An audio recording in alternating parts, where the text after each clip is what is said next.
Amidaki api wichai gruita machapado na eombo stada na demaha do na bochowichasha na ikchewichasha hemacha do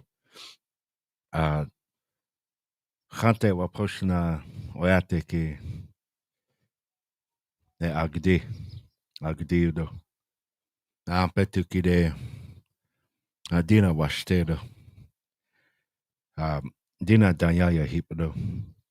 My relatives, my name is gathers his people together, and want to welcome all of you here today as our relatives from the Northwest. I was thinking about how we know them as, and the only thing that stood out to me was their cedar hats.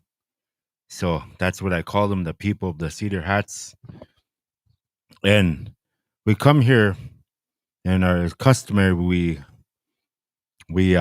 welcome them into our homelands, and we welcome them with open arms as relatives, not as allies or friends, but as relatives. We treat them as our own, as they have treated us as their own when they had come to stand with us 5 years ago. And not only that, during that time, through a lot of efforts, communication, we continue to stand strong as nations that are relative to one another. But as customary here in our homelands, we want to get started here today after welcoming our relatives. I want to ask Lakshi, Brian, Lechia, who the Wochekia, Aloha, Ahialo. My uncle, he's gonna sing a song, a prayer song for us here today to get us started. And he comes from Wamblich Ikala. That's where Hetahan, that's where he's from. And that's where my grandmother's from. And we our Hunkapap Makoche. So we want to start here today in a good way. Oh, Pilamayelo. Yeah, my name is Brian Swiftcloud. My Lakota name is Shunkayoha, White Horse Owner. And I come from Little Eagle, South Dakota. I was born here in 48, and I grew up in Little Eagle, and all of my relatives spoke Lakota, so that's how I acquired it. And my little brother, Frank Jemerson Jr., he sent me here to do the songs that are fitting for this occasion. So bear with me in my own words.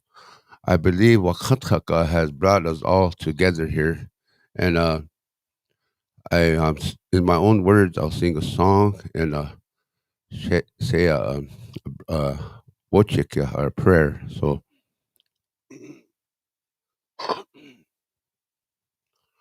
Wakatkaka ya oh yeah waikta ya wa maya kaya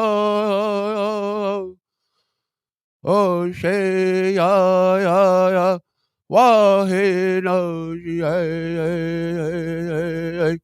so kaya ha me cha ya ho ye waik day lo hey ho ho ka she la ho ye waik da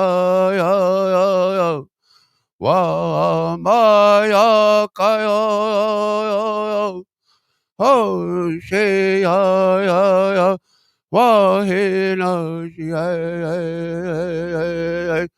so ka ha me cha ho ye wai day lo hey ho wakatkaka kakashila chama kawa lechi toketa lakota na hatakota oyateke which is hokab ahigla bnaha la petuke lech okawita bnaha ya daku ochu chukuk tiki ha lawak hana lawash na ha wash akata okichupik te hetzel lata toki ayok te hetchi awalak na ha wash agi na ha okaweka o khatkaka ne I hakchi dako wakhana ha lawash ne itelach hetchi no yaki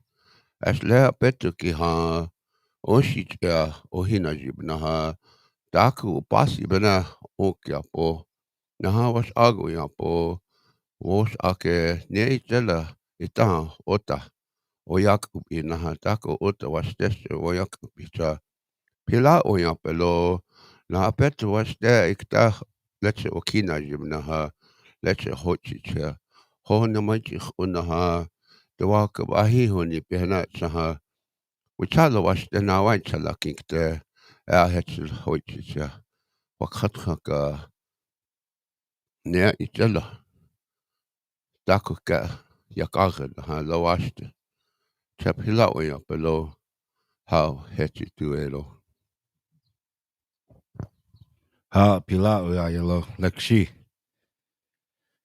Want to thank everyone here once again for sharing this day with us as our relatives come here.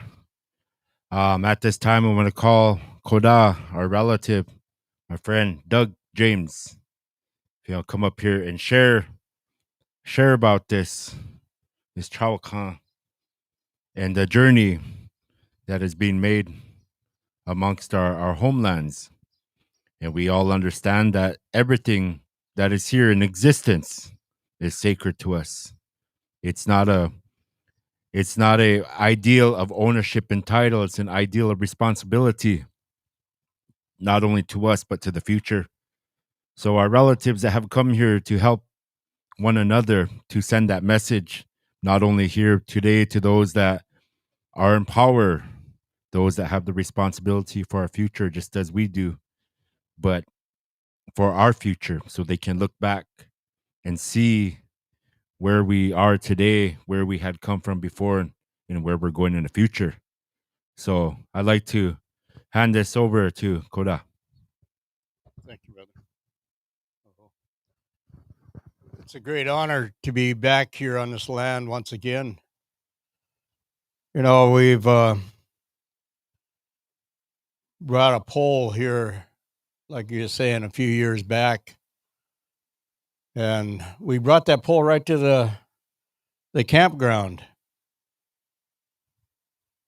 And that pole ended up 100 miles north of Winnipeg when that journey was over. We brought that one all the way up to the Turtle Lodge people up there because of a lot of fracking that was going on up there, and it was destroying all their aquifers. So it's a great honor to come and mix our tracks with you once again here. But this time I'm coming with my Stalis Siamowit.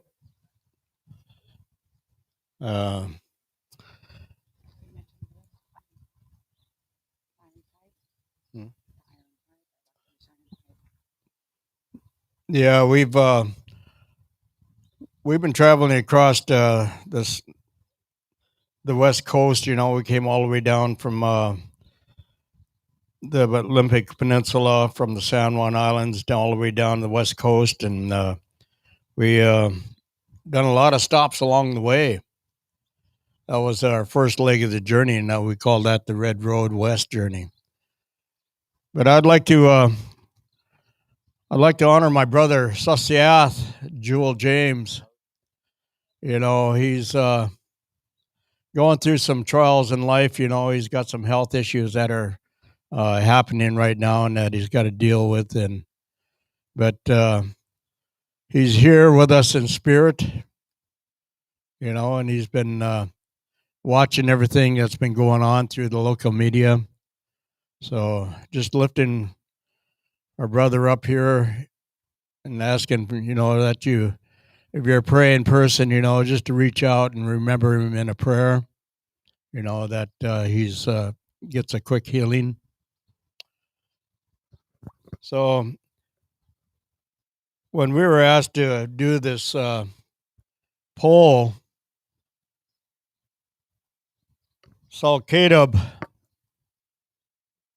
Freddie Lane, and Teresa Sheldon. They came to my brother Jewel and asked him if he would do a totem pole. And his first response was said, no. Why?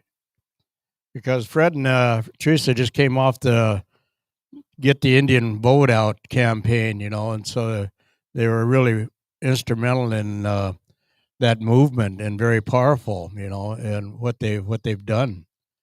And so I just like to honor our Iron Five, what we called ourselves, when we're going down the West Coast there, and Melanie, she's the one that is taking care of the painting over here, the mural.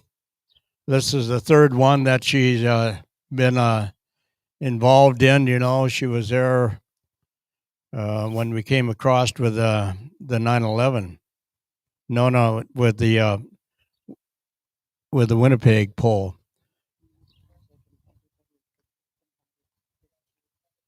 And so, if anybody wants to add something to this painting, and that's what's been happening, where she's been just asking, whoever has something in your heart, that you want to go ahead and paint on this mural.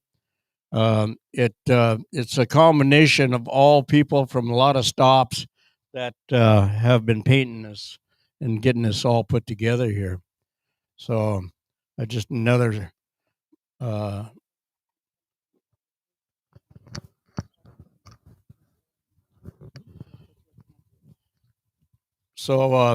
you Caleb, can you please come forward?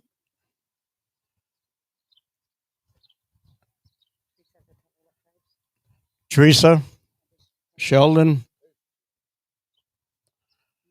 Melanie, please come forward. Ronnie, please come forward. Duran. These are the ones that been with us right from the get-go. And Saul Caleb is the one that went out, him and Teresa, and got the native vote out, for the elections. This is Teresa coming up in Duran. So just introducing our crew. We've got another one that has been with us since 9/11. Carrie Marr. This is, I believe, her third journey, with us across country.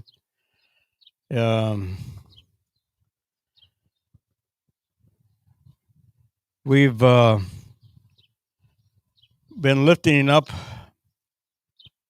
a lot of spirit across this country. And it's not us doing it, it's our creator that's doing that. And what this pole is all about is to be brought to sacred sites and just to reach out to one another and ask each other that we may stand side by side in what's taking place across Turtle Island here. And using our voices to reach out for the next 7 generations that are coming up behind us.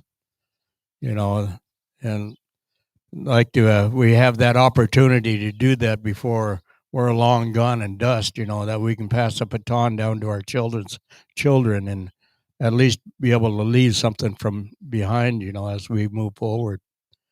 And so that's kind of what the pole has been all about. It's been spiritually inspired, from the time my brother and I started carving this, this pole just kind of took its own shape. All we done is knocked off all the excess wood that wasn't supposed to be on there and exposed what's there, and that's what it felt like, how it was coming about. And we had a crew that came and helped paint. My Stalis Siamowicz, she was a sander and painter on the pole. We had some of the children that came, my brother's household came and helped paint on this pole. So it wasn't just two of us that did it. There was quite a few of us that all had a part in this. Ronnie and Melanie, um, so K-Dub, he's been following right along from the time we first found this log. When they asked Jewel if he can do this, it was a mad scramble looking all over the country to try and find a log that was big enough to fill the obligation here. And we looked and looked throughout the Northwest there, and we really couldn't come up with anything. Hoopa says we have one way down here in California if you want to come and get it, And then come right down to it, a dear friend of ours, another carver, Felix Salmon, he had this laying in his driveway. And it's only half of the log that he purchased way back when. So we went and talked to him, and it was good timing for him, because, he could have, he needed that extra boost. His health was kind of pulling him down a little bit, but that extra cash that we purchased this from really helped him out. So I want to thank Brother Felix, for allowing us to receive this log. And it's only 2 miles from home. It's after tearing the country up, we found it right there on our back door. So we took on the challenge, and Freddie and others, they came and filmed as we were carving on this, So on the top of this pole, we have a full moon, and there's red hands painted on the moon because that's for all the lost, missing, and murdered Indigenous women. And there's a native figure up there on the moon there. He's sitting there with his head bowed, and he's in prayer. And he's asking the Creator, to save Mother Earth for the children. So he's been up there praying for a long time. As you look at the full moon tonight, you'll be able to see the shadows of the feathers hanging off his head and how he's sitting there cross-legged before his campfire. And that's what the image on this moon is right here. We my brother had the inspiration of the eagle, the native designs upon the wings of the eagle there, that are symbolic in our native country. And the reason that the eagle's there because he sees the past, present, and future, and he can see the furthest and fly the highest. He can carry them prayers up to the heavens. And so that's why the eagle is symbolic on this pole here. And we've also have 2 Chinook salmons, one on this side and one on the other side. And that's for asking to breach the dams and allow the salmon to swim up to their native spawning beds, because that water down below them dams gets too warm. They lay their eggs, and all their eggs are dying off. So our salmon are gradually going into extinction. If we don't allow them to get these dams breached to where they can get back up into their native ground. We have a sea wolf on this side here, and he's in transition. The Coahomicton are the people that live under the sea, the orcas, and we call them our relatives. And that's why this orca's sea wolf is on the pole here.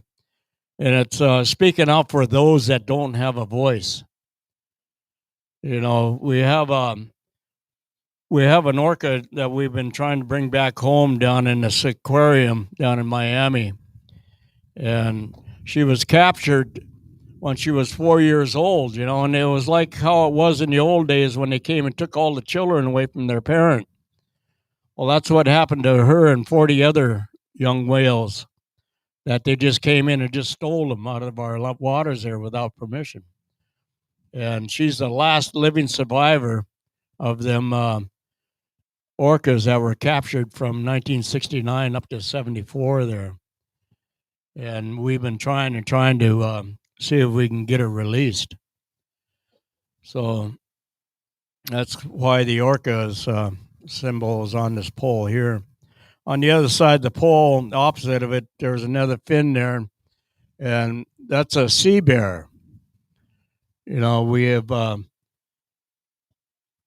we added the fin to the wolf on this side, and then we had to figure out how we were going to balance it and justify the bear on the other side with a fin. And my brother went through and searched through the legends of the carvings and found that he had a legend about the sea bear. So that allowed us to go ahead and finish the bear on the other side, and that's why we put a fin on him. In the middle of the two fins there is a copper plate, and that copper is a status symbol throughout Canada, our Canadian relatives up there, and throughout Alaska. So when we put that on there, my brother received a call from an elder carver up there in Canada, in Alaska, and he was thanking him for remembering us up here. Because when I recognized that copper on your pole, he says, I knew that you guys were thinking about us up here. And that's exactly what it was all about. It's reaching out and honoring, no matter who we are or where we're from here on Turtle Island, we have a job to do, and that's to stand in unity. Ait swallowing. That means to be of one heart and one mind. And that's what we've been trying to do here. There is a feather that's on the other side of this pole, and it was one of the last figures my brother carved on there. He shared a dream with me. He said, bro, it's the guy, I had this dream last night, and that I was riding with our cousin, in the pickup there. And as we were, the wind came up, and he says, this feather came right to his window, and it just started dancing right in front of his window like that. And his cousin says, roll your window down and grab it, take its power, And he said, we tried to get our windows down, but they wouldn't work. And he said, well, that's because you were only meant to see it. You weren't meant to have its power.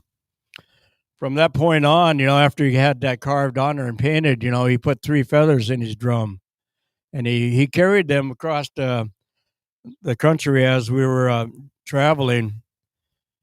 And we got to Yakima, and we found out a little bit more information about the dancing eagle feathers. And then we got to Shalala Falls. We found out that there was an elder from Shalala Falls that had the power of the dancing eagle feathers that originated right there from Shalala Falls. He said when that elder got up and he sang, he laid his feathers out. And once he started singing, them feathers literally stood up and they danced all the time he was singing and dancing his song. So that's where the dancing eagle feather power originated. And so David So Happy was his name. And my brother, he really wants to have David So Happy exonerated because he was arrested for trying to feed his family, for fishing, doing what they do is fish in that river there. And so they were given a higher price for their salmon across the river, so the story goes is that he decided to go over there and sell his fish for a higher price. And as soon as he did that, the federal agents came in and arrested him and threw him in prison. And so he suffered 3 heart attacks while he was in prison, and by the time they released him, he finally passed on. But my brother was saying he should be exonerated. because all he was trying to do is feed his family. And so he wanted that part mentioned, about that elder, and so, then we on the other side of the pole here, we have a little guy. Okay. At this time, I'm going to go ahead and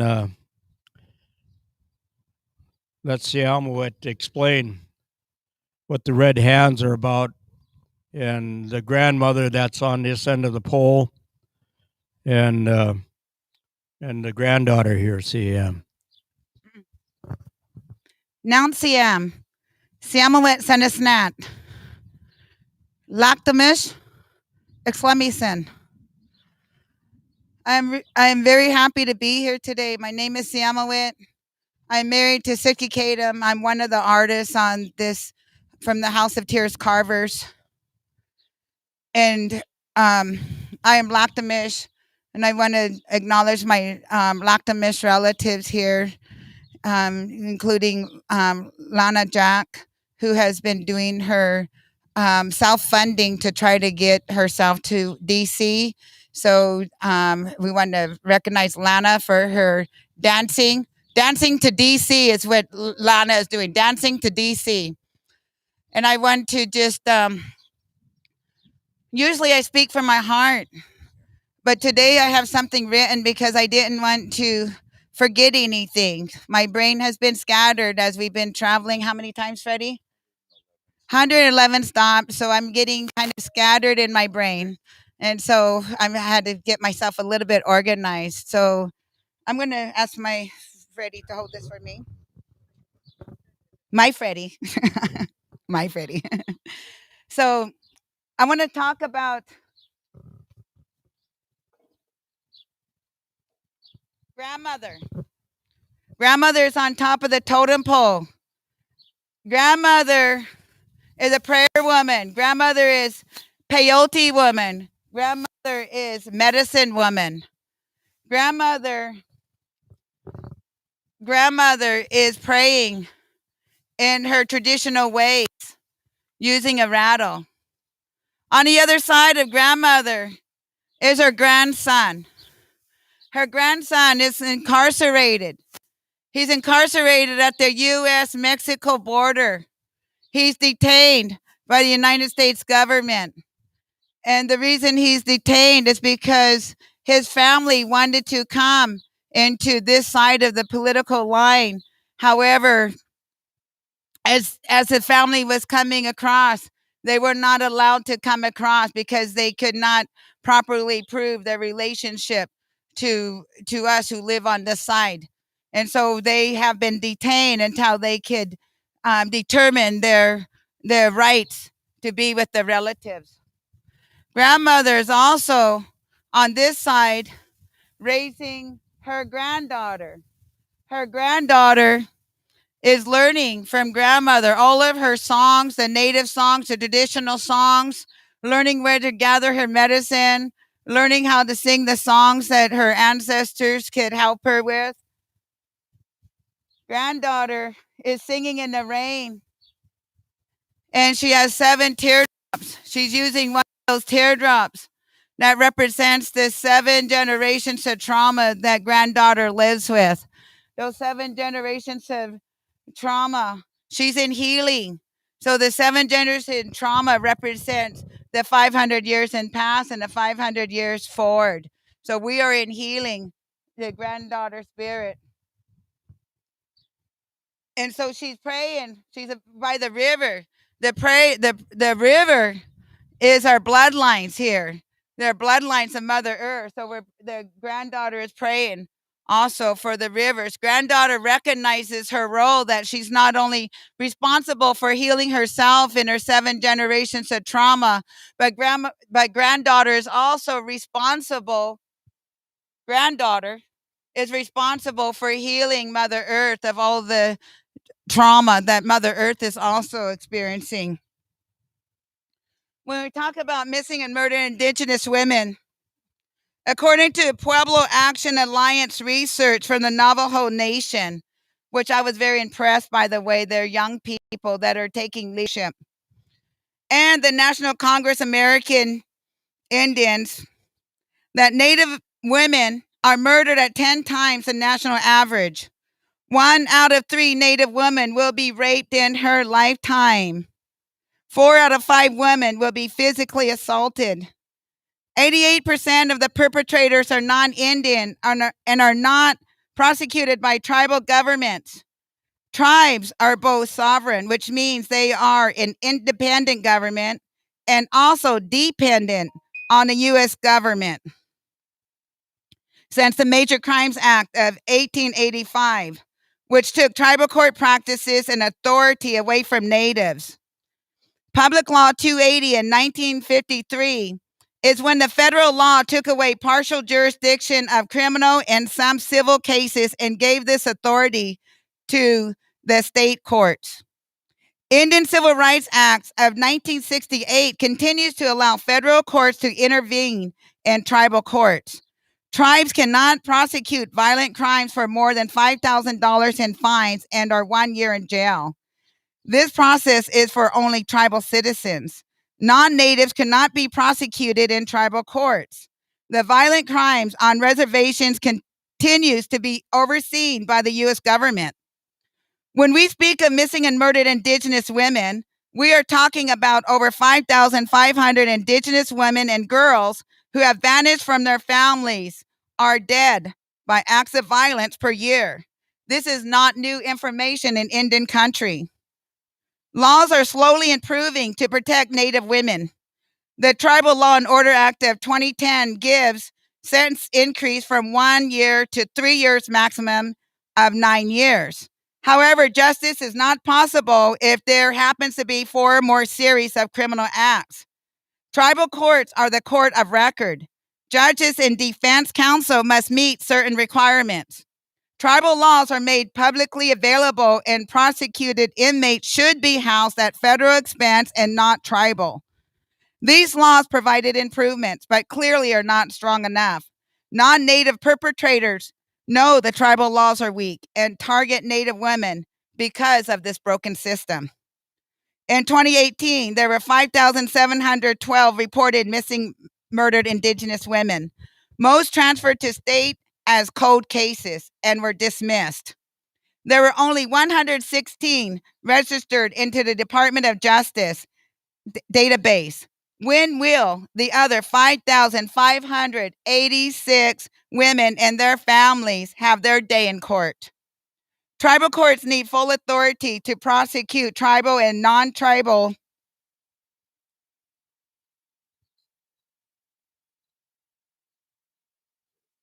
right at the end.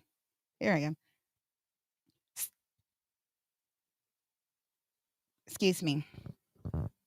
Okay, let me get back to here. Tribal courts need full authority to prosecute tribal and non-tribal sex offenders, rapists, and murderers on their lands and set their own fair fines and penalties. We are calling for a full elephant fix. 70% of Native sisters live in urban settings. Who is protecting them? I believe in most cases of violence against Native women are not reported because these women know they will not have a fair day in court. I want to thank Secretary Deb Haaland for dedicating her work to protecting of the sacred lands and to the MMIW advocacy movement. She understands these women and girls are loved. They are not forgotten. They are not invisible. They are our sisters. Thank you, Secretary Haaland, and all others in unity for your advocacy and willingness to speak up for those who have been silenced. Please hold all Native women as sacred. Red is the color of remembrance for Native women. Red is the color of her blood. Please continue to choose to hold these women sacred in your hearts. Truth be told, chances are if you are speaking to an Indigenous woman, you are speaking to a survivor. Now back to granddaughter. I think I explained this earlier about the seven generations that she is representing, and that she's in healing, and that it's her responsibility now.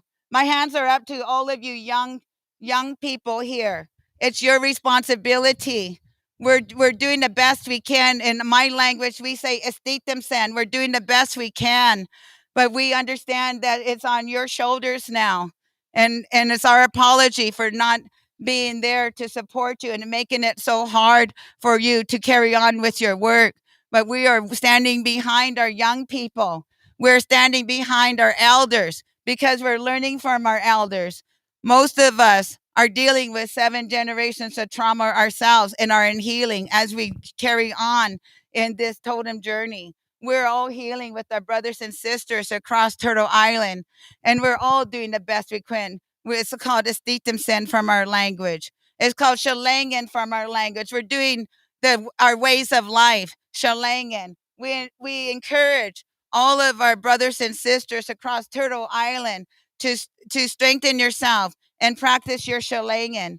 I also encourage our young people to go and get your education. Get your education, but remember your first teacher. Your first teacher is your mothers and your grandmothers, your teachers in the school. You challenge them, you ask them what curriculum are they teaching that was going to help your peers, the other students in your class, learn about the medicines and the sacred things around them. We are going to school now with all generations and all colors, red, yellow, black, and white. When we have to understand and educate, we are educators now. An Oksala, young Oksalas, old Oksalas.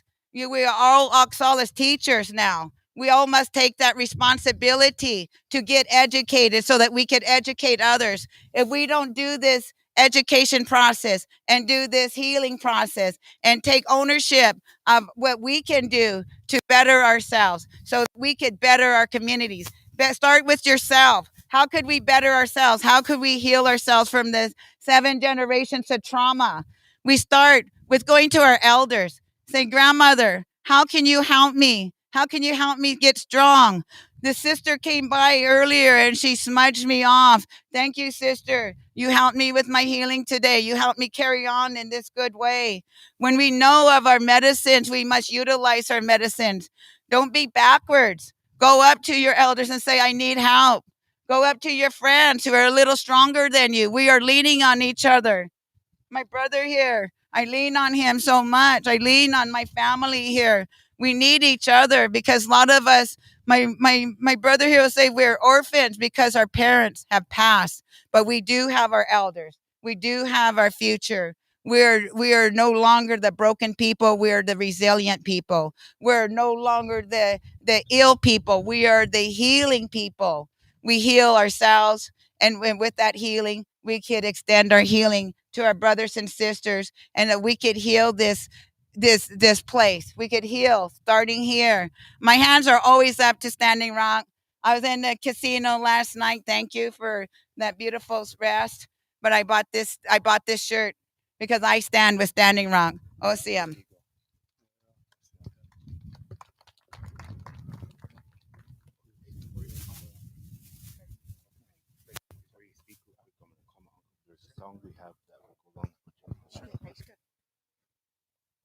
Lakshi Brian. Okay, leche. Hiwo.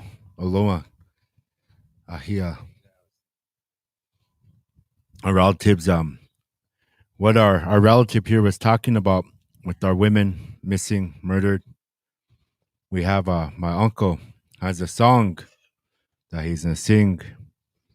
He's gonna sing a couple more songs, but this song here, he can explain. Oh, Pilamayano. There's a lot of songs for every occasion, and I thank you all for bringing this uh, very important um, symbol to us all. And I see that on top of the pole, the handprints represent missing and murdered Indigenous women. I had composed a song, and but I think I sing this one song that's fitting to the occasion. It's for being grateful that a lot of us are still here, and but we should remember those that have are missing and murdered, Indigenous women. The song is a song that I composed for being grateful to be alive and being here in good health. And we have a hard time. We struggle. We struggle through a lot of the things that we are going through, like fighting for the pipeline, the water. And I have a grandson here that I brought, and I think about them when it comes to things like the pipeline. And I grew up along the Grand River, and back then we was able to drink that water, and we cooked with it, and we swam in it. But nowadays we can't do that because of a lot of the um, it's polluted, you know. And so um, the song is a prayer song to our Creator, and I believe that we are all brothers and sisters. We are children of God, and so with the heart from here, a lot of the songs I have composed are songs that are from here. And I heard everyone talking about our heart from here. And so I would like to sing this song in remembrance to those missing and murdered Indigenous women. And I also remember Mother Earth, who we receive our strength, our nourishment to continue on our journey. And so the journey through life, things have happened to our people. And but we are those of us that are here, we must be grateful and continue to move on and continue to do the things that all of you are doing for us, all of us. And we have to help each other. In Lakota, in our language, we always say, Oshikichia na okichia umpo. It says, help each other and love each other as brothers and sisters. We only live once. Manchala, we choni yellow. So I want to sing this song, and bear with me. Waka ka ya pe la oya pe la ne ya ho ke no ji pe wash a go ya pe e yo te ke ya o ke no ji pe lo hai ho ho ka she la hey la o ya pe la ne ya o ke no ji pe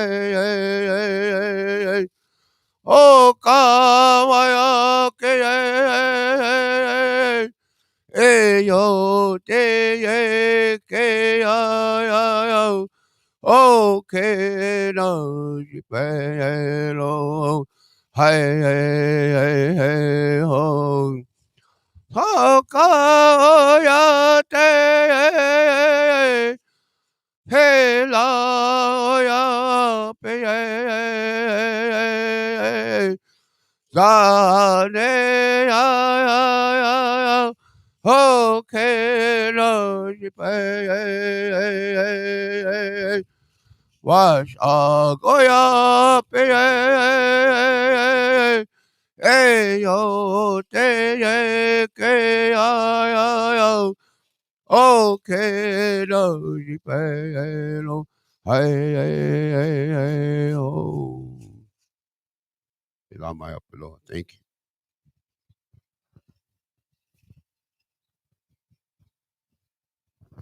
Thank you, Lakshi. ACM, I'm going to ask our relatives here to speak or introduce themselves. I know it's getting kind of warm. My name is Melanie. My last names are Shambak Morel Garces de Pocas. That's in German, English, French, and Spanish. So you can get a really quick overview of the lineage that I have in my grandparents and great-grandparents settling in Colombia, Guatemala, and Canada. And so I have a history of colonization. And although I'm not responsible for what my grandparents and great-grandparents did, I do have a great responsibility on what I do with that knowledge now.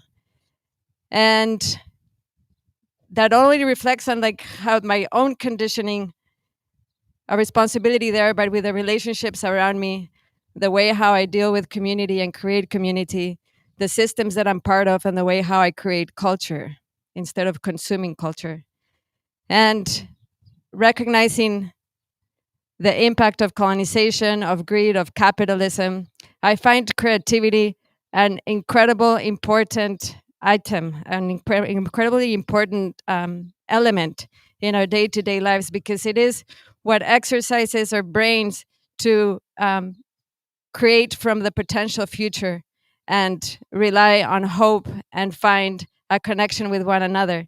The question that Jewel James, Sitsikidam's brother, placed about 3 years ago was, we were talking about, what is it that we need to do? And he placed this question that stayed with me, and is a question what we ask with this mural. And it's, how do we build capacity to understand that we are all interconnected? What are the rituals? What are the stories?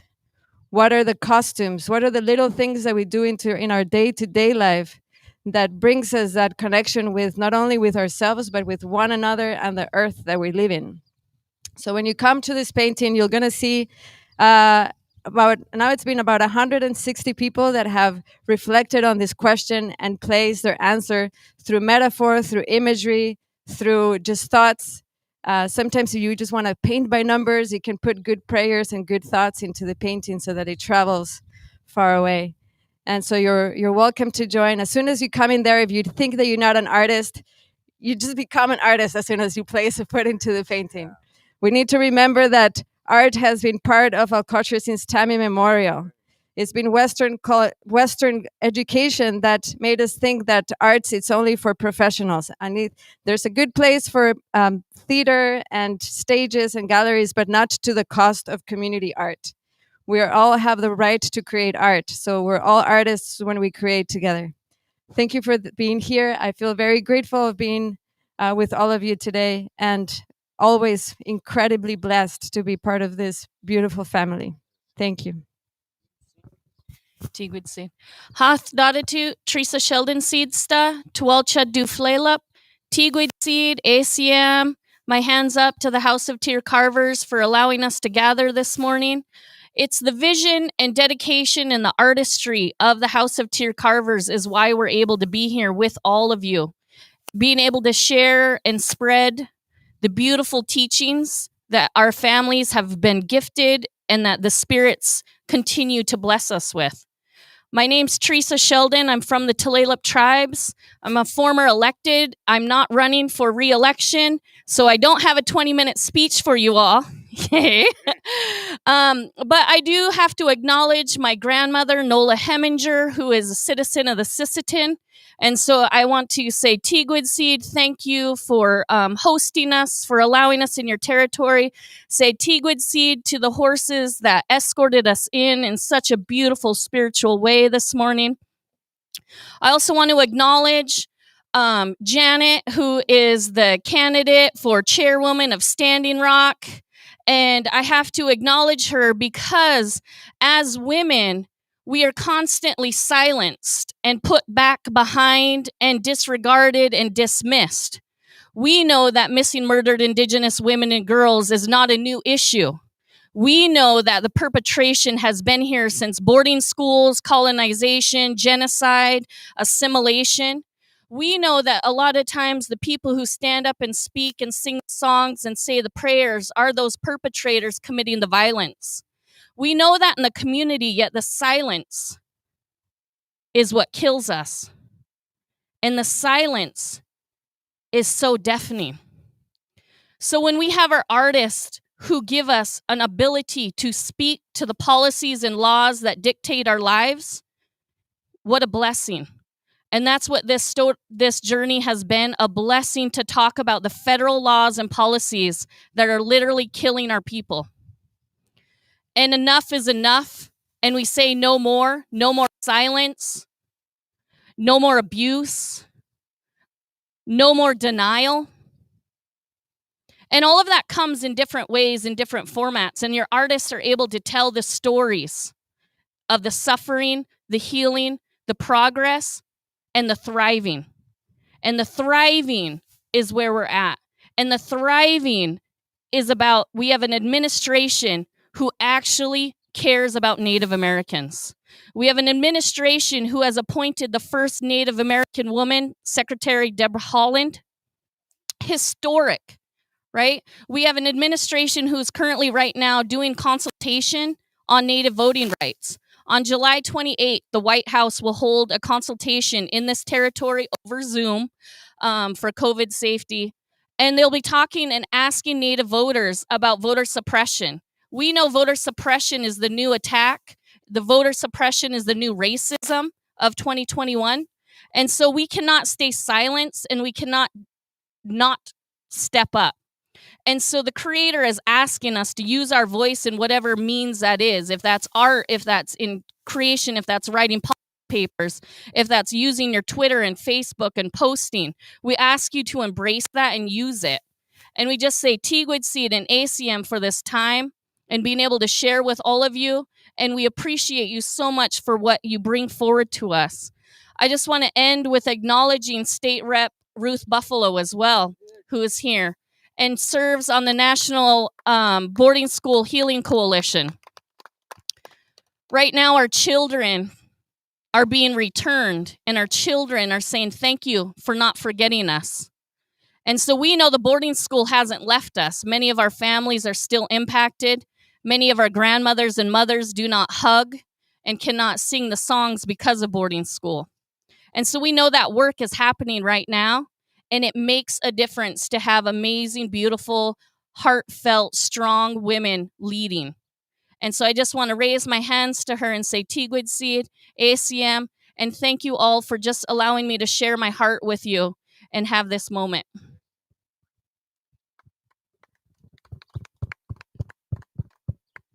Good morning. Is that loud enough? Okay. Good morning. My name is Carrie Marr, daughter of Nagata Michiko, daughter of Nagata Chio, daughter of Kiku. I am Uchinanchu, or an Indigenous Japanese. My family has been here in this country for only one generation. I don't have a lot of words in my mouth to share today, but I have a lot of love in my heart and humility and gratitude to the House of Tears Carvers for letting me join again after 20 years. And for you for hosting us. Thank you. Hi, everybody. My name is Duran Montgomery. I live with my partner, Fred, and Lummi. First and foremost, I just want to thank the House of Tears Carvers. Without them, this would not have happened. They did this grassroots. They literally snatched straw out of the air with fundraisers. They made magic with this. And a personal thank you to Sasia, Jewel James. Man, I miss you. We all miss and love you so much. And some things just can't be said without him, and some things just can't be done without him here. So I hope for a speedy recovery. I want to just take a moment to thank this amazing crew. I've been with them since the beginning, and we have seen a lot, been through a lot, breakdowns, cars breaking down, so much. Siamawit, I love you so much. You're such a rock and the voice of reason with us, and you're just amazing. Uncle, wow, to Tatum, dude. Like I just, you're how can you explain confidence? How can you explain leadership? And I just think of you, and I appreciate you every single day, and I love you so much. Fred, you know how much I love you. You're the architect, the weaver, the guy who made this whole thing, the blueprint, and without you, I mean, none of this really would have happened. Melanie, girl, I love you so much. Thank you for bringing us this painting and giving us an opportunity to interconnect and collide and collaborate and turning frowns upside down. I love you for that. Teresa, she's so tough. She's tough. She will tell you how it is and exactly how it is. She's not afraid, and I need that. We all need that, and I love and appreciate you for it. Carrie, I know we haven't had much to catch up on or really get to know each other that well, but you are so sweet and gentle and soft spoken, and that is such an asset that we need, and it's very much appreciated. I appreciate you being here. Thank you, Standing Rock. Thank you guys for having us. We really, really appreciate this. But thank you. Hi, Shka. ACM. See, I don't want to take up too much more. You know, when we say we're the Iron Five, we had 13 originally start about 22,000 miles. If you ever driven to Hollywood Beach in Washington State, well, we drove from Hollywood Beach to Hollywood, California, to Hollywood, Florida, with the relative here. And we ask that you not be afraid to come up and touch our relative, the ancient ones. This one's over 400 years old. This one was estimated by the archaeologists at Western Washington University at 1,200 years old. These ancient ones they belong to those who created them. But they're just here as an example, and you're welcome to hold them and to touch them and to feel the ancestors that are here with each and every one of you, standing around the invisible ones, just recognizing our beloveds on the other side that have been following us the whole journey. This anchor I found with my late mother and father, you could look at it and you could see when you get right down and you look at the engineer that made this. And 245 years ago, when this country was founded on the Constitution, read it. You're known as a savage. You're all savages. That's what they referred to you 245 years ago. Don't forget that, you young people. Don't forget that we had savage engineers, savage architects that could build the great longhouses back in the olden days. We had our medicine people. So therefore, we just recognize all of our ancestors. This is our shalangan, our way of life. This has been passed down for generation to generation. We're here with permission of the Great Spirit, and we thank the elders of the territory. We thank the great people of the Standing Rock Sioux tribe. I was here when the fights were 3-4 years ago. And the reason why I want to bring it up is because I got very sick and I almost died fighting this fight. And Uncle and Siamawit know my story, and my family knows my story, but it's all our story. This is all our fight. It's not a Lummi fight. It's not a Standing Rock fight. It's all of our fight. And tribes like Billy Frank, Uncle Billy Frank Jr., I heard him say it, and I'm going to say it because I said it before. Your tribes need to stop fighting. Stop fighting and start uniting. There's no easy way to say that as a former Lummi Tribal Council member. Stop fighting and start uniting. Come together. We could set our differences aside. I may not agree with Ruth Buffalo or Teresa Sheldon, but that's our difference. That's our difference. It's okay. But we need to come together. We need to approach this beautiful, beautiful, good trouble, as John Lewis would say. We're all a part of good trouble. But never forget, my dad said this, stop being beggars in your own homeland and make the government, if you have a treaty, stand up to that sacred duty, that sacred obligation, that sacred trust. We're all in this together. We're all human. Yes, there are 574 federally recognized tribes, but we can all come together. And that's what this Siam is doing. That's what the Indian in the moon is doing.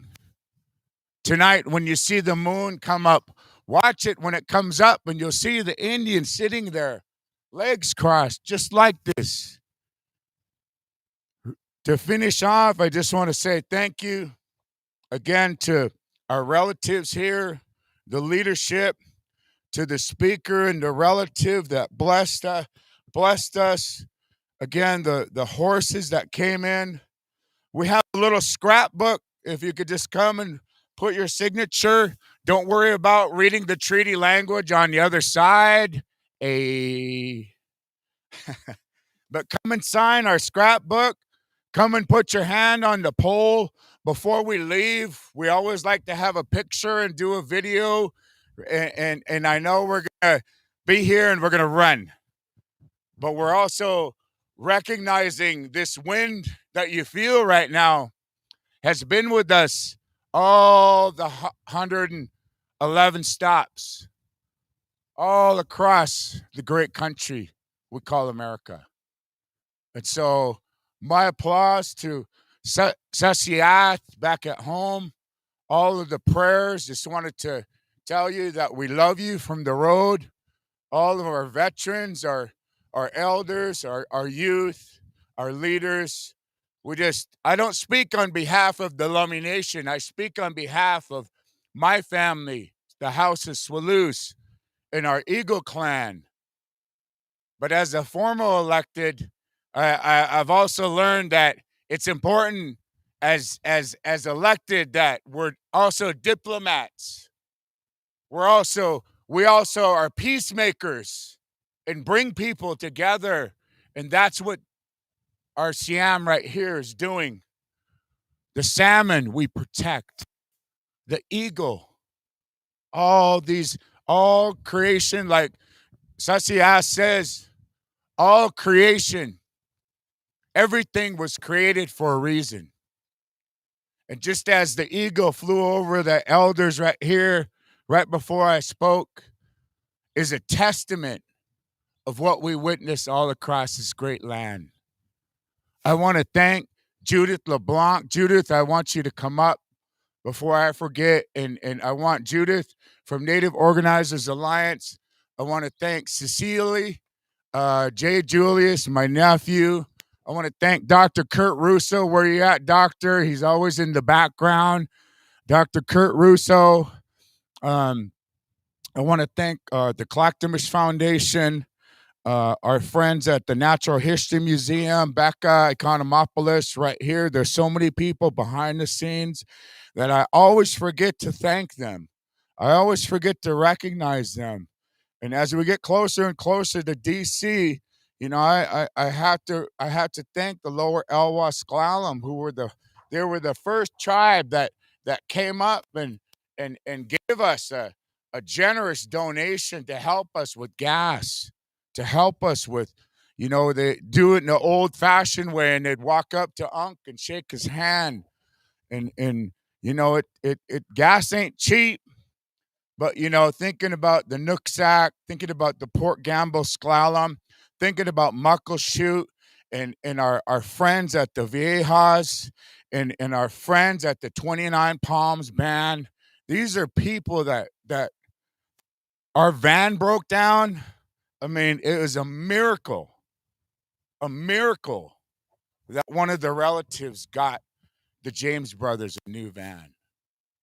And so I just have to share this little bit of this journey. It's been beautiful, but at the same time, it's one of the greatest challenges I think of our lifetime. And that's to continue to recognize that Secretary Holland and President Biden are doing things. They're making the difference. They're bringing back better. And we have to stand together and continue to support our representative like Ruth Buffalo, like her fellow senator. There are only 2 Indians in the state legislature here in North Dakota. And we just need to change that. I don't mean to get political, but if you got a voice, we're speaking for your children's grandchildren. It's not about us. It's about our collective and what we can do as Wamuk, as human beings, to help one another, encourage one another, to help stand somebody up and saying, Ruth, you're doing a good job. I don't care what anybody says about you. And we love you. And if nobody told each and every one of you, from the youngest to the oldest, that they love you today, well, we love you on behalf of House of Tears and all of our collective travelers. Just these few words, ACM, thank you. Thank you. Put your hands together one more time. Our relatives that have come here to share their journey with us here today. And what's going to happen now, we're going to close out. We have a couple more elected officials here, and then we also have Representative Ruth Buffalo. Come on over, you guys. Lekshi Warren, Hankashi, Nola, Representative Buffalo. Share some words, and then I'm going to call my Lekshi. Elliot's going to come up here, and he's going to explain how he's going to say prayer and cleanse, purify this Chawakan. And then my other Lekshi is gonna come and sing a song, and then we're gonna share a meal after this, prepared by our relatives here. So I introduce to you Lekshi Warren Hawk. He's a councilman at large. He resides in the Wakbala district, the Wakbala community, and I acknowledge him as my relative, my uncle, because he's my uncle. And I'll let him introduce himself. Mitakiapi. Chante washte napech hiusapio. Ishnala ohitika emachiapi. And Amhukpapa, Sihasapa, and Hianktua. That's who I am. That's those who are the people I descend from. And I moved back to Standing Rock back in 2017 to work for the tribe, to be with my mother. And my mother has since passed on. And I was always so thankful and grateful for the sacrifice that she gave us. And I wanted to return that as much as I could. And I have no regrets in my life. I'm a father of 4 children, 4 grandchildren. They all reside in Oklahoma. They're doing well, and they support me in this endeavor for working for my tribe, my people. And I'm really grateful to those that organized this trip, the creators of this beautiful totem pole. Thank you for blessing us with that. We sure need these type of blessings to come to all of our peoples across the United States and across all of our Indian lands. And I really wanted to be a heartfelt thanks to say that. And I appreciate all of your efforts. And just want to say Wopila Tranka for coming and blessing us with this. And I hope that we can be good hosts for you this day. Thank you.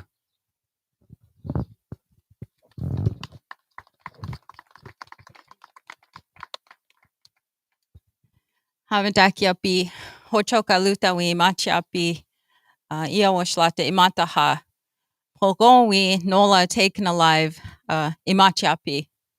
Good afternoon or good mid-morning, my relatives. I want to keep it short. I'm not running for election, so using that same line everyone's using. But you give me a mic and I'll talk forever. But I just want to say, Leila Wopila Tanka to our Lummi relatives for putting in the time and the effort and the commitment to bring this Chawaka, this prayer to all the many different communities, Indigenous communities throughout Turtle Island, for bringing that message of unity, that message of prayer. Because in 2016, when we called upon our relatives, at first we called upon our Ocheti Shakoi relatives in the state of South Dakota.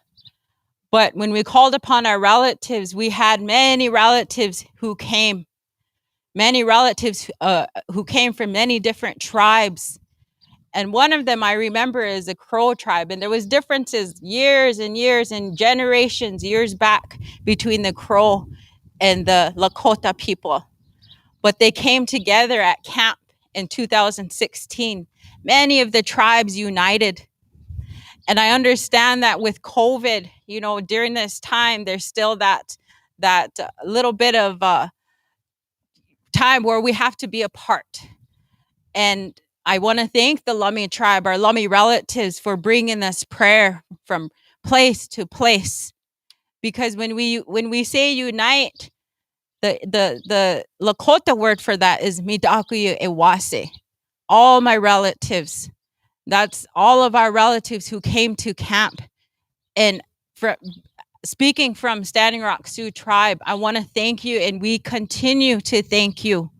Our people continue to thank you, because it was the spark of our young people who brought not only our relatives of Indigenous communities together, but they sparked that interest of all the world, all the different injustices, and speaking for Unchi Maka. And so looking at the Missouri River, our relative, Minnie Wichoni, behind us here and behind all of you here, that spirit still lives. And that spirit is going to continue to bring our Lummi relatives strength. And it's not just about one leadership. I know the gentleman before us who spoke. It's not about fighting. It's about unity, because in order to make that water flow back there, we need droplets. And every one of us represent that droplet. It's not just one. It's not going to be just one person who's going to be able to do this work and heal Unchi Maka, heal our spirits. And I want to, Judith, I want to thank her for organizing this and helping the Lummi relatives highlight the importance of unity. I want her to come up here, because she's real ikje, meaning humble. Ikje, she's real humble. And back in 2016, I used to work for the Standing Rock Youth Services. And we worked together to organize our young people to get out to DC, to get out to New York. And she won't speak about herself, but every event, when it comes to bringing highlight and helping our people stand up to injustices, you're going to see women like this. You're going to see people like this. And I got a chance to see the event that happened in Haisapa, the sacred Black Hills of the Ocheti Shakoi. And that whole purpose, that whole whatever's being ignited is is being echoed and continue to be echoed throughout the world when that spark happened in 2016. And it's going to continue. So I want our people to have that wowichala, to have that belief that it's going to continue to happen, because there's prophecies of our ancestors that know we're going to be okay. We have to continue to stand strong and continue to spread messages of Chawaka here. And in Dakota country right now, you know, we had to take a break last year because of COVID, but, you know, I lost my parents to COVID. I lost many relatives to COVID. And yes, it is difficult to continue on without them. But the strength that I get from that is I know that all of our relatives who have passed on, our Indigenous people throughout the world, our language teachers are working with us and still praying with us from that side. And we have to believe that. So I just want to say thank you again to the organizers, to I know Crystal Echohawk was a part of this as well. I want to thank her and all the different tribes that are continuing to help with spread this message and to take it to DC, where change needs to happen. We still have to remain diplomatic. We still have to understand, but we have so many smart, intelligent, educated people, whether it be brown, white, native, women or men. We stand together. And I know the importance of us women getting our strength back. But we also, with that chanupa, that teaching with the chanupa, the man and the woman come together to make a prayer. So let's continue to stand on that. Let's continue to believe that. Let's continue to believe in our prayers. Lila wopila tanka. Hecha tumentakia oase.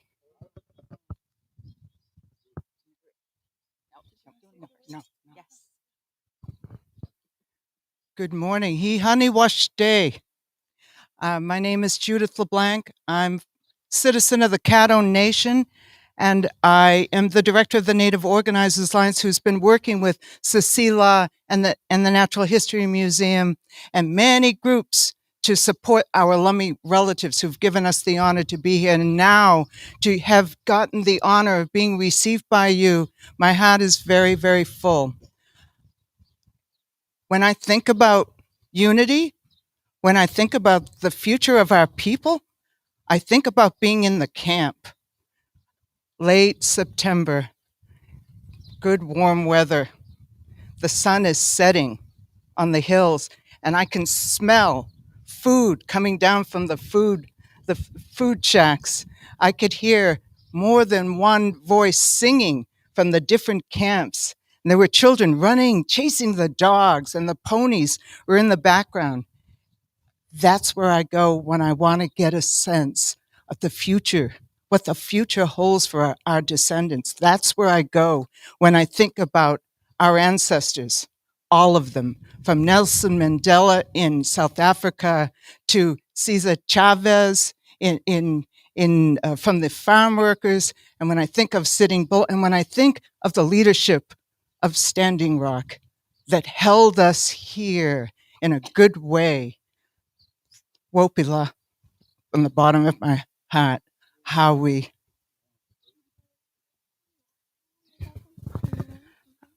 G'dag gute Sigids. Good morning in the Hidadza language. It's an honor to be here with you. My name is Ruth Buffalo. Madashi Mia Adeshheads. My name is Woman Appears. Ma Be Sigids, Mad Sigidads Nakbaga O. It's a good day here today, and I'm so thankful to share this space with you, with my family, with me here today.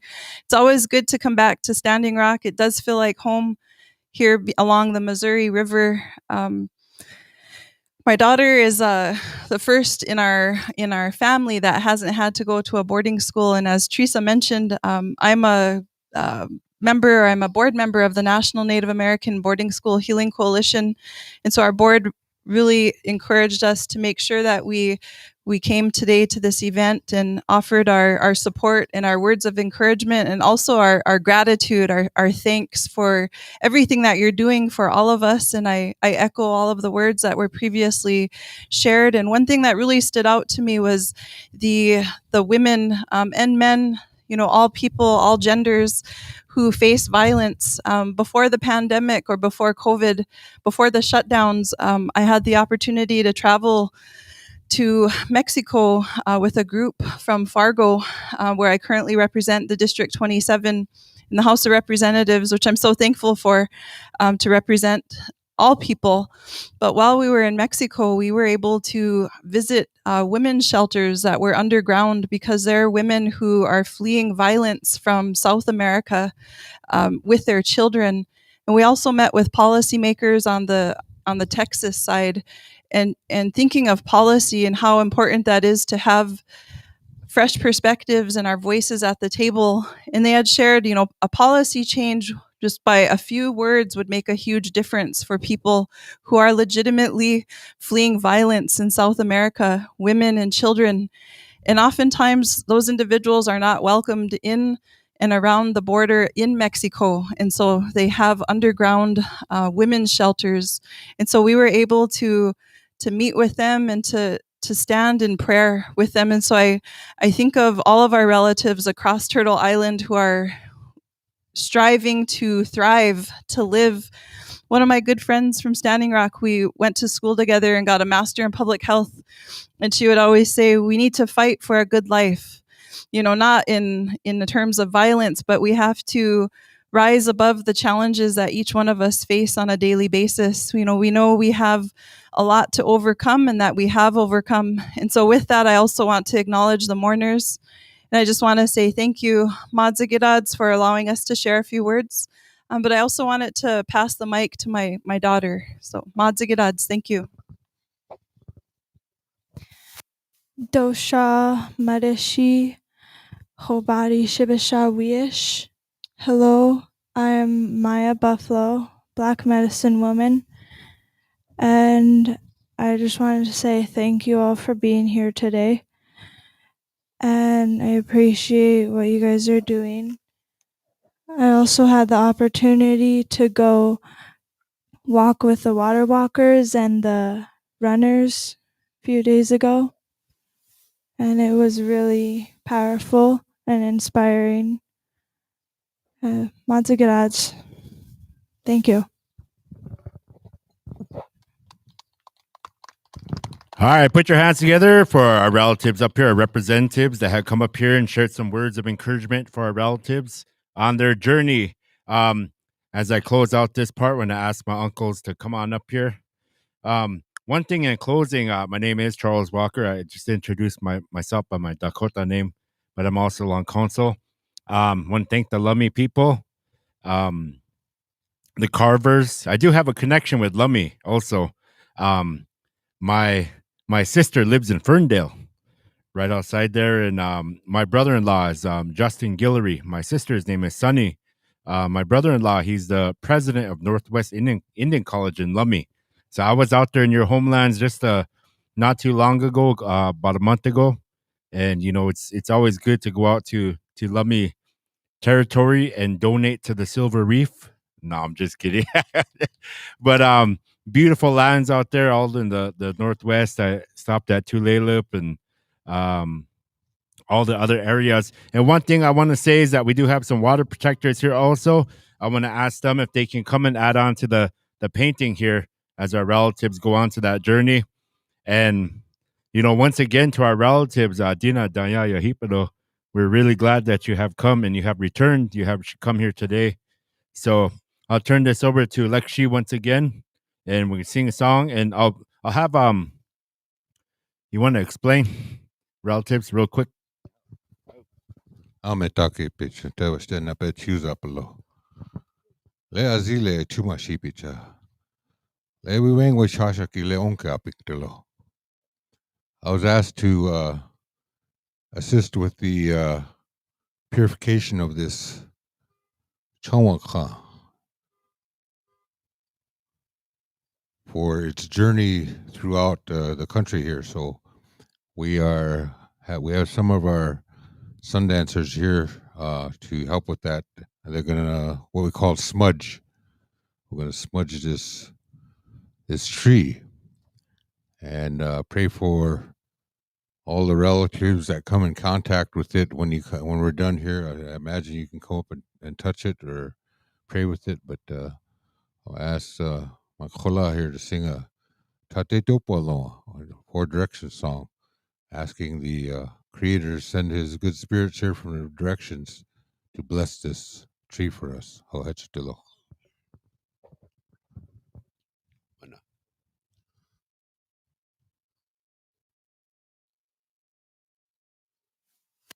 Way ta e to wa let go ka se la a he to wa take take a he to wa lo hey hey hey oh wa ya ta ke ya e to wa po le kho ka she la ya a he to wa lo hey take a he to wa hey okay lo hey oh we yo pa ta hey to wa po le kho ka she la ya a he to wa lo hey take ya po a he to wa hey ke lo hey oh hey to ka ta ya hey to wa po le kho ka she la ya a he to wa hey ke lo hey take ya po a he to wa hey ke lo hey oh wa ka ta ke ya hey to wa po wa ka ya a he to wa lo hey take ya po a he to wa hey ke lo hey oh ma ka ta ke ya hey to wa po o che ma ka ana ta yo ke lo hey take ya po ana ta yo ke lo hey oh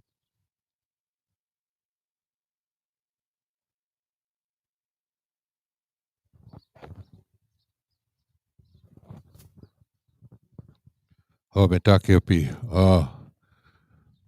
In our language, we don't have anything that says anything about a totem pole. We have words that describe a staff or a pole. The closest I could get was champha, as for a pole. So as we smudge this area here, we prayed for this, in other words, chawaka, a sacred pole, a sacred tree, that wherever it goes, that the people that come to pray with it will be assisted in one way or another. And we also ask that wherever it goes, that it'll take rain. Rain will follow this chawaka, because the country is so dry at this time that we pray that wherever this goes, that it'll bring rain to that particular area. Ho'echitulo matakoyase.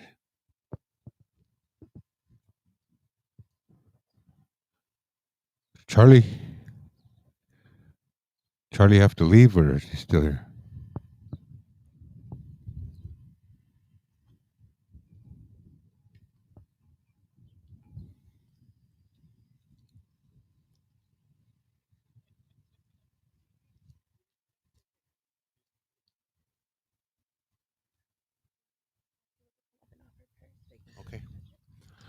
Okay, at this time, if you would like to come up, you're welcome to come up.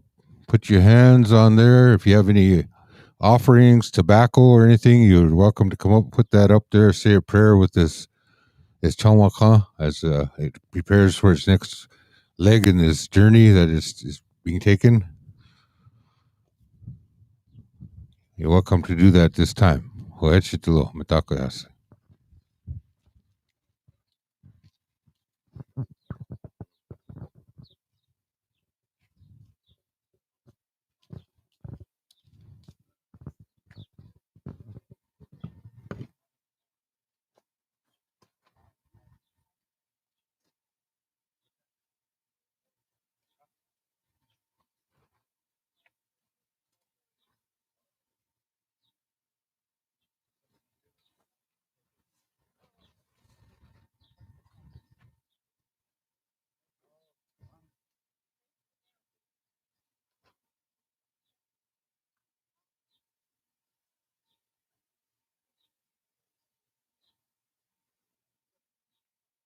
We can have everybody, the elders, everybody come on up. Come on up. Don't be bashful.